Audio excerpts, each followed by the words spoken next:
Dengan kekuatan finansialnya, tidak akan menjadi masalah untuk mendapatkan pil peremajaan di pelelangan. Selain itu, Tama juga memikirkan Cici Fei. Dia selalu merasa bahwa pesan teks peringatan tidak mungkin dibuat dari ketiadaan. Jadi, dia terus menunggu pihak lain untuk membalas. Namun, hingga keesokan paginya, Tama masih belum bisa menunggu jawaban dari orang misterius itu. Alena masih tertidur lelap di tempat tidur, jadi Tama memanggil pelayan untuk membawakan sarapan ke kamar terlebih dahulu. Setelah itu, dia menambahkan sedikit pil peremajaan ke dalam cangkir susu Alena saat dia masih belum bangun untuk membantunya memulihkan kekuatannya.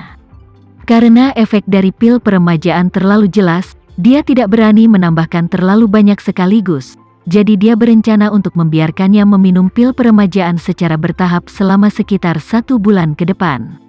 Setelah Alena bangun dan menyantap sarapannya, dia benar-benar merasa segar kembali dan rasa lelah tubuhnya yang kemarin langsung hilang tanpa bekas. Tidak hanya itu, dia bahkan merasa tubuhnya penuh dengan kekuatan. Mau tak mau dia mengungkapkan keraguannya kepada Tama, yang hanya menghubungkan itu semua dengan fakta bahwa dia tidur nyenyak tadi malam. Setelah itu, dia berganti pakaian dan menemaninya meninggalkan hotel dan berjalan ke sekolah desain Rhode Island untuk melapor ke sekolah. Sekolah desain Rhode Island, tepat di sebelah Hotel Hilton, hotel dan sekolah hanya dipisahkan oleh dinding, jadi hanya butuh beberapa menit berjalan kaki ke sekolah. Pada saat ini, pintu masuk utama sekolah desain Rhode Island telah menutup materi pajangan kelas master ini, dan bahkan banyak reporter media terkait desain dapat terlihat mewawancarai dan merekam di lokasi. Alasan perhatian media terhadap master kelas ini bukan hanya karena banyak desainer papan atas yang secara pribadi datang menjadi instruktur di master kelas ini, tapi juga karena ada banyak desainer selebriti di kalangan mahasiswa yang sudah memiliki popularitas yang cukup besar di dunia. Dalam lingkaran desain, ini dianggap sebagai peristiwa besar mutlak, sehingga mendapat banyak perhatian. Selama proses check-in, Alena mengenali banyak desainer terkenal dan awalnya dia tidak tahan dan ingin mendapatkan tanda tangan dan foto, tapi Tama terus mengingatkannya bahwa orang-orang ini akan menjadi teman sekelasnya di masa depan, jadi dia tidak perlu menurunkan statusnya di awal dan membuatnya terlihat seperti dia sedikit lebih rendah dari yang lain. Setelah dia menemaninya untuk mengurus semua proses check-in, waktu telah tiba untuk siang hari. Mereka berdua kembali ke hotel untuk mendapatkan mobil dan pergi ke pusat kota untuk mengenal kota, di mana mereka akan tinggal selama lebih dari sebulan. Di pusat kota, Tama memilih restoran barat yang relatif mewah dan makan siang bersama Alena.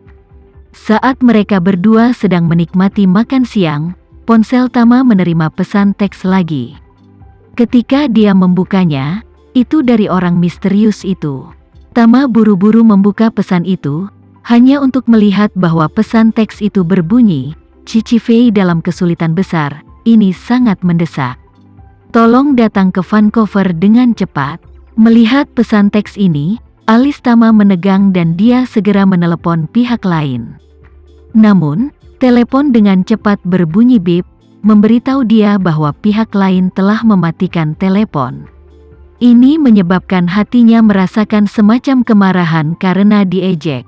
Jadi, dia segera berdiri dan berkata kepada Alena, "Istri, aku akan keluar untuk menelepon." Alena menemukan bahwa wajah Tama tidak benar dan ingin menanyakan alasannya, tapi dia takut menunda bisnisnya, jadi dia mengangguk dan berkata dengan lembut, "Cepat pergi." Tama mengeluarkan ponselnya dari restoran, dan di lokasi di mana tidak ada orang di sekitarnya, dia langsung memanggil Yoshua. Begitu panggilan telepon masuk, dia segera berkata kepada Yoshua, "Yoshua, saya punya nomor yang saya ingin Anda periksa untuk saya. Cari tahu persis siapa yang menggunakan nomor ini, di mana orang itu, dan lokasinya harus seakurat mungkin." Yoshua berkata tanpa berpikir, "Tuan Remza, tolong beritahu bawahan Anda nomor yang ingin Anda periksa. Saya akan meminta seseorang untuk memeriksanya." Tama segera memberitahu nomornya. Setelah hanya 3 menit, Joseph memanggilnya kembali. Setelah Tama berhasil melewatinya, Yoshua berkata, "Tuan Renza, saya meminta seseorang memeriksa nomor telepon yang Anda kirimkan kepada saya, dan nomor ini adalah nomor ponsel dari Kanada, dan operatornya adalah Bell Communication.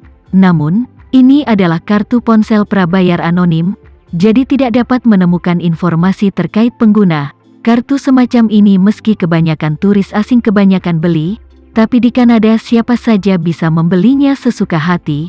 Ingin mencari tahu siapa pada akhirnya, saya khawatir itu akan memakan waktu, dan itu sangat sulit." Berbicara tentang ini, Yoshua juga memperkenalkan, "Saya telah bertanya kepada orang-orang saya, mencoba menentukan lokasi spesifik pihak lain berdasarkan informasi dari stasiun pangkalan yang digunakan oleh mereka, tapi untuk menentukan koordinat spesifik dari pihak lain, kita perlu menahan pihak lain ke dalam jaringan setidaknya selama 1 atau 2 menit.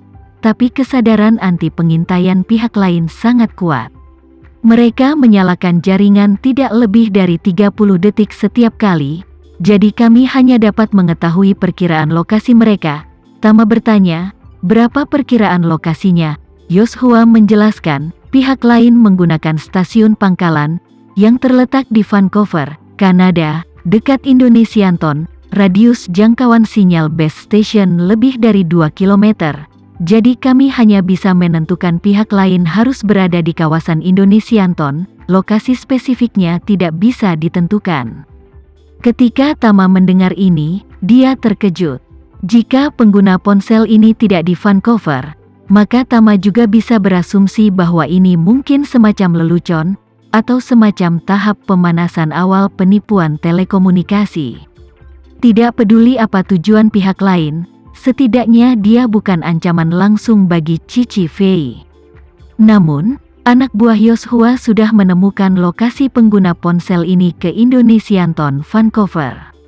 Maka ini membuktikan bahwa pengguna ponsel ini berada tepat di sebelah Cici.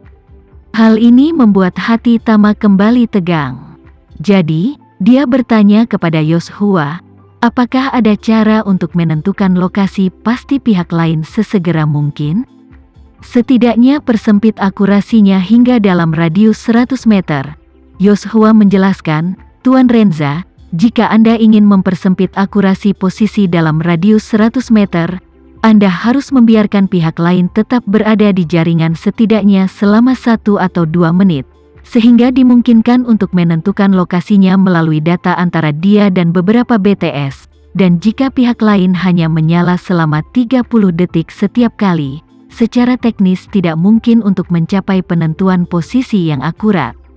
Setelah mendengarkan perkenalan Yoshua, Tama tahu bahwa tindakan pihak lain ini untuk mematikan telepon, setelah mengirim pesan harus menghindari penentuan posisi stasiun pangkalan, dan metode ini sekarang tampaknya memang sangat efektif.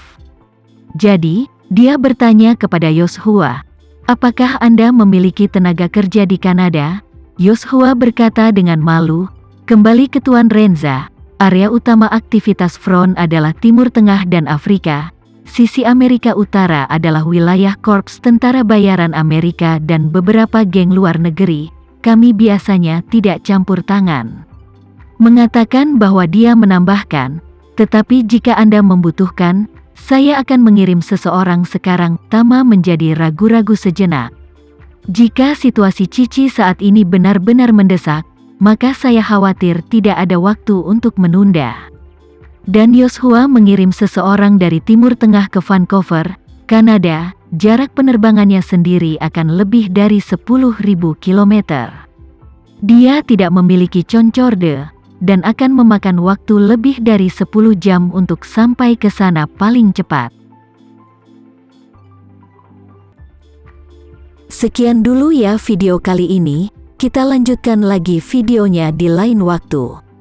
Oh iya, bagaimana menurut kalian? Semoga bisa sedikit menghibur kalian semua. Untuk teman-teman yang baru nonton, jangan lupa subscribe ya, hehehe. Dan kalau teman-teman ada yang ingin gabung langganan, bisa langsung gabung saja untuk dapat fitur yang menarik dan sedikit membantu Mimin. Terima kasih banyak sudah menonton, sampai jumpa lagi, bye.